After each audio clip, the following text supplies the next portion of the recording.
नमस्ते, hello everyone. मैं हर्ष Verma, Shaolin warrior monk. एक प्रोफेशनल फुटबॉल लाइफ से एक शाओलिन वॉरियर मंक बनना बड़ा ही चैलेंजिंग रहा है, तो मैं अपनी स्टोरी शेयर करना चाहता हूँ। मुंबई से जमनाबाई नरसी स्कूल जूहू से एक टिपिकल बॉम्बे बॉय मस्ती करता था और सडनली फुटबॉल प्लेयर बनने का शौक बन गया मुझे। प्रोफेशनली खेलने लग गया, inter school, inter house, nationals, international level भी, AC Milan junior team, Leicester City junior team. लेकिन बॉम्बे में तभी स्कोप नहीं था ज्यादा फुटबॉल का, तो हर एक इंडियन पेरेंट की तरह मुझे फोर्स किया गया कि अपनी डिग्री लो। कनाडा गया डिग्री लेने के लिए, बैचलर्स डिग्री करी, इंडिया आया वापस, टाइम्स ऑफ इंडिया में लगी इंटर्नशिप। लेकिन तभी मुझे समझ नहीं आ रहा, तभी कुछ सूझ नहीं रहा था कि मुझे करना क्या है, मेरा रियल पर्पस क्या है। कि नॉर्मली एक डिग्री लेना और पैसा कमाना, क्योंकि इतना बचपन से स्पोर्ट्स खेला हूं ना, तो आदत हमेशा स्पोर्ट्स की रही थी। As football is my first love, तो मैं वापस फुटबॉल खेलने लग गया। अभी जैसे मैंने रेज्यूम किया फुटबॉल खेलने, तो मालूम पड़ा कि मेरे नी में कुछ इशू हुआ है। तो मैं गया डॉक्टर के पास, तो डॉक्टर ने कहा कि आपके नी में एक्स्ट्रा बोन ग्रो हुआ है जो आपको ऑपरेट करना पड़ेगा। तो पेरेंट्स के साथ डिस्कस किया, डॉक्टर ने बोला कि ठीक है, ये डेट सर्जरी है। And I clearly remember it was 2014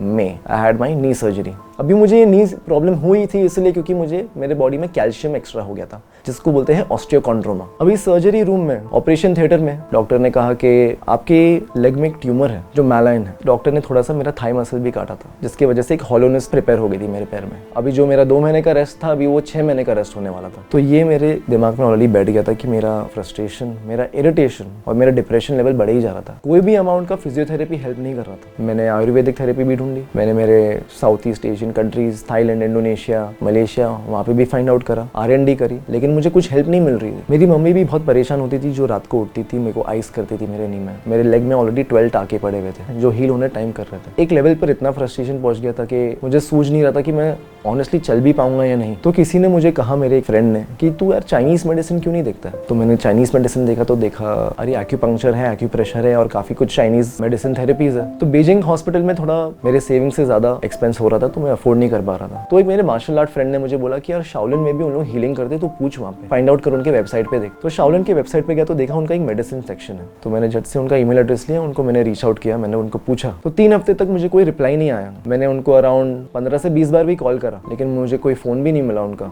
वो कोई उठाया भी नहीं फोन। तो मेरा फ्रस्ट्रेशन और बढ़े जा रहा था। लेकिन सडनली 3.5 वीक्स एग्जैक्टली हुए, तो मेरे को उनका रिप्लाई आया कि हाँ, हम हेल्प कर सकते हैं। आप ये जो नॉर्मल फीस है, नॉमिनल फीस है रहने का, खाने का, पीने का और ट्रीटमेंट का और ट्रेनिंग का, तो आप ये फीस कर दो ट्रांसफर, हम आपको इनविटेशन लेटर देंगे, आप वीजा लेके आप चाइना आ सकते हो। अभी ये तो मैं कन्विंस हो गया कि चाइना में मैं हील हो सकता हूँ, लेकिन अभी कन्विंस करना था मेरे पेरेंट्स को कि मैं चाइना जाना चाहता हूँ। हर एक टिपिकल इंडियन पेरेंट की तरह पेरेंट्स सोचते हैं यार चाइना में क्या है, कौन है। तो उन्होंने स्टार्टिंग में तो फर्स्ट टाइम ही मुझे मना कर दिया था। तो मुझे उनको कन्विंस करने काफी दिनों लगे, मेरे फ्रेंड्स भी आए उनको कन्विंस करने, और उसी वक्त मैं चाइना चला गया। 2014 नवंबर की बात है ये। पीक विंटर्स ऑलमोस्ट हिट हो रहा था चाइना में, स्नोफॉल भी हो रहा था। मैं सनसेट के बाद ही जस्ट चाइना पहुंचा था। डार्क हो गया था इतना कि समझ में नहीं आ रहा था गाड़ी में बैठ के मैं किस तरफ जा रहा हूँ। मुझे एक्चुअली लग रहा था कि मैं कहीं किडनैप ना हो जाऊँ, लेकिन मुझे फुल फेथ था, एक कन्विक्शन था, जो मुझे लगा कि नहीं, मेरा होल एंड सोल पर्पस है, मैं पॉजिटिविटी और अपनी हीलिंग में डालना चाहता हूँ, मुझे और कुछ नहीं सोचना है। जैसे ही मैं डॉर्मेट्री पहुंचा, लैंग्वेज तो आती नहीं मुझे, तो मुझे सूप सर्व किया गया डिनर के लिए। तो मुझे तो कुछ आइडिया नहीं यार चाइनीज में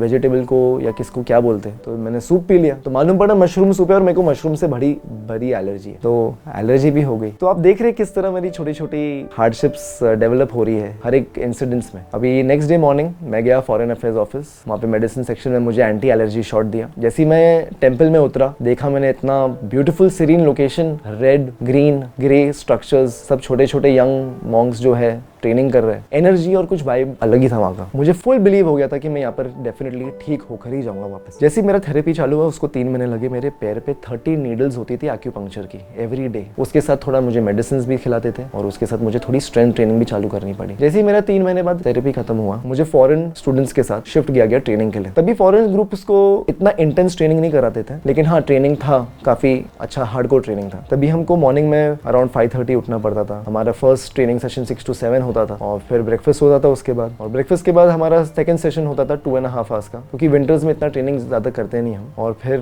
थोड़ा सा लोग को चाइनीज पढ़ना है, तो चाइनीज क्लास होती थी वहाँ पे। उसके बाद लंच ब्रेक के बाद फिर थर्ड सेशन होता था, और उसके बाद डिनर के बाद मेडिटेशन करके रेस्ट। तो अराउंड 5 to 6 आवर्स की ट्रेनिंग होती थी as with the foreign students. तो ये करीबन 1.5 ईयर तक चला। अभी मैं 1.5 ईयर तक तो रह गया, लेकिन मैं कैसे रहा, क्योंकि वहाँ पर तो कोई इंग्लिश बात नहीं करता है। तो मैंने स्टार्टिंग में ही डिसाइड कर दिया था मेरे थेरेपी के पोस्ट कि मैं यार लैंग्वेज सीखूंगा, मैं मैंड्रिन सीखूंगा, कुछ भी हो जाए। तो उसी दौरान मैंने बुक्स खरीदी, मैंने पॉडकास्ट डाउनलोड किया, मेरा ट्रांसलेटर ऐप लेके घूमता था। मैं लोगों को बोलता था कि फोन में बात करो, ताकि वो as a sound text translate होकर मेरे पास आए। तो लिटरली मैंने एक भाषा सीखी है खुद के ट्रेनिंग प्रैक्टिस के वक्त, क्योंकि खुद का एक इंटरेस्ट था और मुझे मालूम था कि यही एक है मोड सर्वाइव करने का। मैंड्रिन सीखी, थोड़े थोड़े फॉरेन स्टूडेंट्स को हेल्प करने लगे ट्रांसलेशन में। अभी वक्त आ गया, 1.5 ईयर कंप्लीट हो गया और वक्त आ गया मेरा टेम्पल से निकलने का इसलिए क्योंकि मेरे सेविंग्स खत्म हो गए थे। टू बी ऑनेस्ट मैं सेव कर रहा था पैसा टुमारोलैंड जाने के लिए, लेकिन क्या पता कि मेरे जो सेविंग्स है मेरे खुद के हीलिंग के लिए काम आने वाले थे। अभी मैंने बैग सब पैक कर लिया था। 2 दिन बाद मेरी बीजिंग से फ्लाइट थी, तो मैं सबको टेम्पल में बाय बोलने गया। तो जैसे ही बाय बोलने गया तो तभी उन्होंने पूछा मुझे कि तुम जा रहे हो और कभी आओगे। फिर तो मैंने बोला कि जब भी नेक्स्ट टाइम मेरे पास सेविंग्स आ जाएंगे मैं आ जाऊंगा, लेकिन तब तक मैं ये प्रैक्टिस करूंगा जो भी मैंने किया है। फॉरेन स्टूडेंट से भी काफी क्लोज हो गया था, डिफरेंट कंट्रीज डिफरेंट कॉन्टिनेंट से लोगों को मिलना मैं। तो शिफू ने, जो मेरे वॉरियर मॉन्क है शी यनफंग,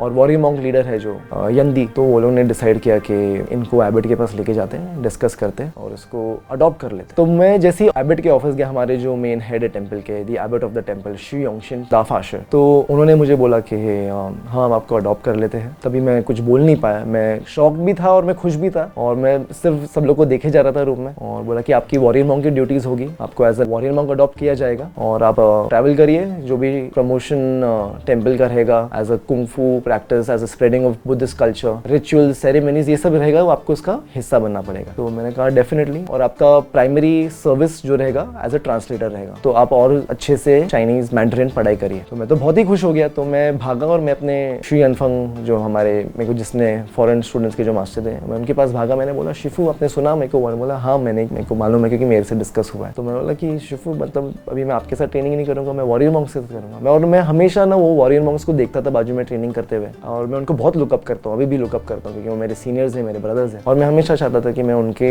थोड़े से पास का लेवल का या थोड़े से उनके साथ कभी ट्रेनिंग कर पाऊँ। और मुझे मौका मिल गया था और मुझे as a Shaolin warrior monk adopt करा गया। अभी मुझे वापस इंडिया आना पड़ा मेरा वीज़ा रिन्यू करने के लिए। जैसे ही मैंने मेरा वीज़ा रिन्यू करने आया तो मेरे पेरेंट्स को बोला कि मैं वीज़ा रिन्यू करने आऊँ, मेरा टाइम खत्म नहीं हुआ, मुझे as a warrior monk adopt किया जा रहा है। तो मेरे पेरेंट्स के पास मेरे जैसा ऑपोजिट रिएक्शन था, मतलब वो खुश नहीं थे, क्योंकि उनको लगा कि उनका 23-24 ईयर ओल्ड का बेटा मॉन्क बनने वाला है, तो उनको कभी ग्रैंड चिल्ड्रन नहीं होने वाले। तो उन्होंने मुझे पूछा कि तू कभी शादी नहीं करेगा बेटा? इसका मतलब है कि हमको ग्रैंड चिल्ड्रन कभी नहीं होंगे और हम कभी तेरे को लाइफ में कभी सेटल देख नहीं पाएंगे। तू कमाएगा कभी, कैसे कमाएगा, तेरा सर्वाइवल कैसे रहेगा? ये सब बहुत सारे जो इंडियन पेरेंट्स के रहते हैं ना क्वेश्चंस, इनसिक्योरिटीज, वो सब आने लग गए। लेकिन तभी मुझे सिर्फ एक ही चीज सूझ रही थी कि अगर मुझे वॉरियर मॉन्क का अडॉप्शन फर्स्ट टाइम कोई नॉन चाइनीज नेशनल को दिया जा रहा है तो मैं क्यों नहीं लूं। तो मैंने अपने पेरेंट्स को कन्विंस करने की कोशिश की, लेकिन वो नहीं माने। तो मैंने बोला कि मॉम डैड सॉरी, मुझे ये रिस्क लेना है, मैं अपनी वर्थ, अपनी कैपेबिलिटीज जानना चाहता हूँ कि कितनी है, मुझे और ट्रेनिंग करना है, क्योंकि मेरे को मालूम है मैं ये आर्ट को इतना कमिट,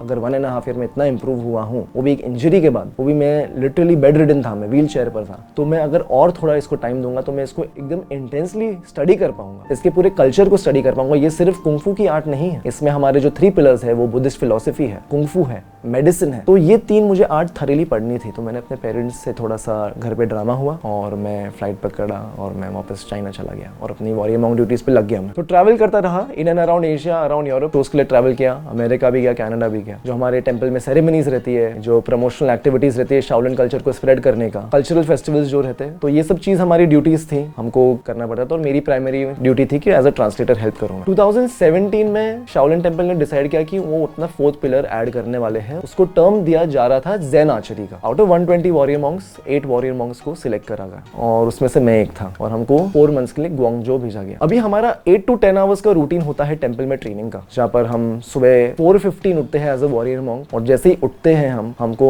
जाना है हमारे प्रेयर के लिए, प्रेयर हॉल, जो हम बोलते हैं शांगदियन। शांगदियन में हमको हमारे सूत्रास, हमारी चैंटिंग करनी पड़ती है। उसके बाद हमको माउंटेन भागना पड़ता है 45 मिनट्स के लिए। माउंटेन भागने के बाद ब्रेकफास्ट होता है, ब्रेकफास्ट के बाद थोड़ा सा रेस्ट करके हमारा सेकंड ट्रेनिंग सेशन होता है। Second training session last for about 2.5 to 3 hours. उसके बाद हर एक वॉरियर मॉन्क, हमारे 3 वॉरियर मॉन्क के ग्रुप्स थे 20-20-20 के, तो हर एक ड्यूटी शिफ्ट होती रहती। तो हर एक स्ट्रक्चर में कोई टेम्पल के ट्रेनिंग हॉल को क्लीन करेगा, कोई टेम्पल के मेस को जहाँ पे हम खाना खाते सब स्कॉलर मॉन्क्स, वॉरियर मॉन्क्स बैठ के, तो वो क्लीन करेगा, उसको सर्व करेगा, और सर्व करने के बाद खुद खाए, खाने के बाद सब उठ के फिर उसको वापस क्लीन करो। तो ये सब बेसिक ड्यूटीज जो हमारे टेम्पल में रहती है। अगर कोई गेस्ट आए हैं, कोई गवर्नमेंट से, कोई चाइना के डेलीगेट्स आए हैं या कोई अब्रॉड से डिप्लोमेट्स आए, तो उनको हमको एस्कॉर्ट करना, उनको टेम्पल का टूर देना और उनको परफॉर्मेंस करना, उनको सब चीज़ों के बारे में बताना, हमारे कल्चर के बारे में। तो ये सब काफ़ी ड्यूटीज होती थी हमारे वॉरियर मॉन्क की। लेकिन जैसे ही मेरा टाइम आ गया आर्चरी के लिए ग्वांगझो जाने का, तो मैं बहुत सैड हो गया था, क्योंकि मुझे और ट्रेनिंग करनी थी, क्योंकि समर में हम लोग around 10 hours every day training करते हैं और मेडिटेशन भी होती है। लेकिन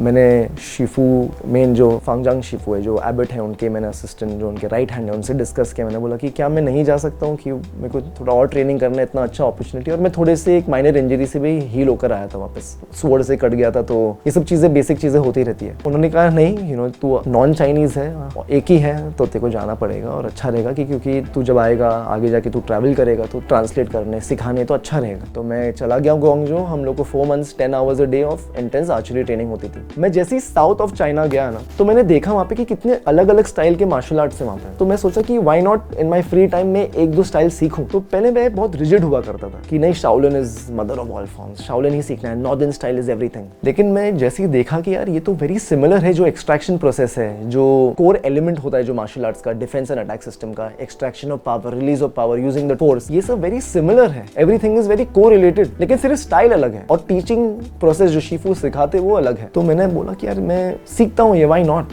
something which is going to add to me learning anything, knowledge and practice has no end. मैं जैसे ही सीखते गया तो मुझे ब्रूस ली का एक कोट याद आया, observe what is useful and reject what's not and have uniquely your own. तो तभी मैंने अपने शिफू को कॉल किया वीचैट पे, बोला शिफू मैं ये सीख रहा हूँ, आर्चरी भी अच्छा चल रहा है, लेकिन मैं ये सब इतना सीख के क्या कर रहा हूँ मैं, इसलिए वो मैं नहीं बता सकता, वो तेरे को तेरे प्रैक्टिस के दौरान ढूंढनी पड़ेगी। मैं बोला मैं कितना प्रैक्टिस करता हूँ? तो शिफू यही बोले कि तू बहुत ज्यादा ही प्रैक्टिस करता है। बोला शिफू लेकिन अच्छा होना है, बेटर होना है। तो शिफू बोले तू सिर्फ फिजिकली क्यों बेटर हो रहा है, मेंटली जो विल पावर होता है, मेंटल विल पावर, उसको भी वही लेवल पे उसके हिसाब से पैरेलली ट्रेन करना है। तो मैं तभी समझा कि आपका जो मेंटल एंड फिजिकल ट्रेनिंग होता है वो पैरेलल रहना चाहिए हमेशा। हम लोग चाइनीज में बोलते हैं शंति ह ईशा हुई बिंगशी, मतलब mental and physical training should be parallel. मैं और मेडिटेशन करने लग गया और थोड़ा ट्रेनिंग आवर्स कम किए मैंने, और उसी प्रैक्टिस के थ्रू, उसी मेडिटेशन के थ्रू मुझे मेरा पर्पस मिला। अब मेरा पर्पस क्या कि मैं क्यों ये सब सीख रहा हूँ, इतना मैं सीख रहा हूँ, बुद्धिस्ट फिलोसफी, मेडिसिन, कुंग फू, आर्चरी, इतना सब नॉलेज मुझे दिया जा रहा है, अपॉर्चुनिटी दी जा रही है। और ऐसे भी नहीं है कि मैं इसका चीज का एडवांटेज ले रहा हूँ। हाँ जी, एक चीज एडवांटेज कैसे ले रहा हूँ कि बहुत सारा नॉलेज पड़ा और मैं एक साथ बहुत चीज एक्सट्रैक्ट करे जा रहा हूँ, क्योंकि इतना सब इतना ट्रेजरस है वो कि मैं बहुत खुश होता था जब भी कुछ भी ट्रेनिंग होता था या क्लास होता था। आई वाज ऑलवेज हंग्री, क्योंकि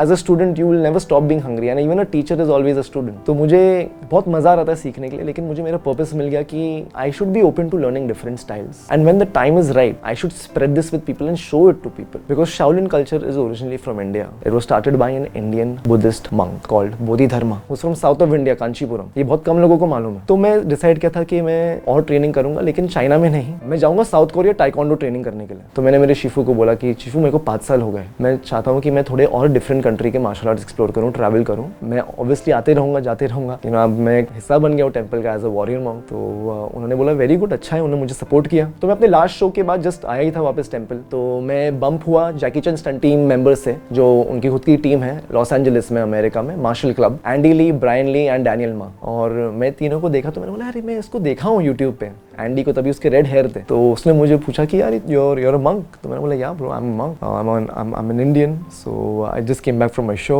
तो उसने बोला कि अच्छा तू क्या कर रहा है अभी, क्या प्लान है तेरा? मैं बोला नहीं यार मेरे को साउथ कोरिया जाना है। तो उन लोग साउथ कोरिया से ही ट्रेनिंग करके आए थे टाइकोंडो की। तो उन्होंने बोला कि तू एक काम कर, तू लॉस एंजलिस आ जाना, हमारे साथ ट्रेनिंग कर, तू भी हमको शाओलिन सिखा पाएगा और तू हमसे जो हम टाइकोंडो सीख कर आए साउथ कोरिया से, और तू हमारा जो भी स्टाइल है जैकी चैन का वो भी सीख पाएगा। तो मैंने बोला ये तो बहुत ही अच्छी अपॉर्चुनिटी है, so why not go to Los Angeles. तो डिसाइड किया, लॉस एंजलिस गया, 1.5 ईयर वहाँ पे इंटेंस ट्रेनिंग किया। ऑनेस्टली पार्ट टाइम जॉब भी करता था वहाँ पे मैं इंडियन रेस्टोरेंट में, ताकि मैं अपना रेंट पे कर सकूँ। लेकिन ट्रेनिंग करने इतना मजा आता था और इतना कुछ सीखने मिला मुझे कि मैं वापस 2020 जैन में इंडिया वापस आया और डिसाइड किया था कि मेरा खुद का इंस्टीट्यूट मुझे खोलना है, जिस चीज़ के लिए मुझे टेम्पल ने सपोर्ट किया है। It's an official temple branch, so हर एक कंट्री का एक ब्रांच होता है। तो इंडिया का जो ब्रांच है is with me, it's in Juhu in Mumbai, called Shaolin temple warrior monk academy. We are carrying the same culture, same चीज़ जो हम टेम्पल में सिखाते, जो मैं सीख कर रहा हूँ वो मैं शेयर कर रहा हूँ लोगों से, जो आपको mental, physical and spiritual health को आपको इवॉल्व कर सके। तो आप देख सकते हैं कि मेरी जर्नी कितनी हार्डशिप्स एंड बैरियर से फेस हुई, कितने डाउट से, कितने सेल्फ डाउट से, ऑब्स्टिकल से, कितनी चीजें, हर्डल्स क्रॉस करने पड़े। So I just want to tell everybody that no matter what happens, you will never be able to great things if you are in your comfort zone. So to do great things you have to get out of your comfort zone. आपको आपके comfort zone से बाहर निकलना ही पड़ेगा। जब तक आप life में रिस्क नहीं लेंगे, जब तक आप वो बोलते ना अंदर की आवाज नहीं सुनेंगे कि हाँ आपको जंप करना है, कर जंप। आपको बहुत लोग रहेंगे, डाउट में डालेंगे, सोच में डाल देंगे, लेकिन इवेंचुअली आप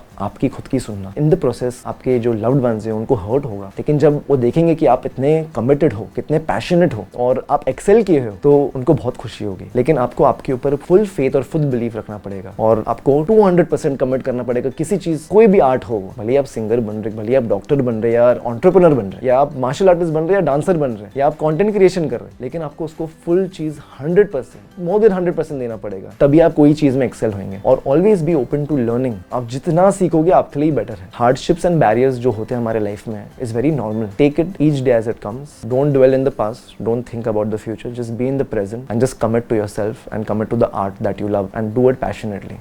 That's all. Amitov, thank you.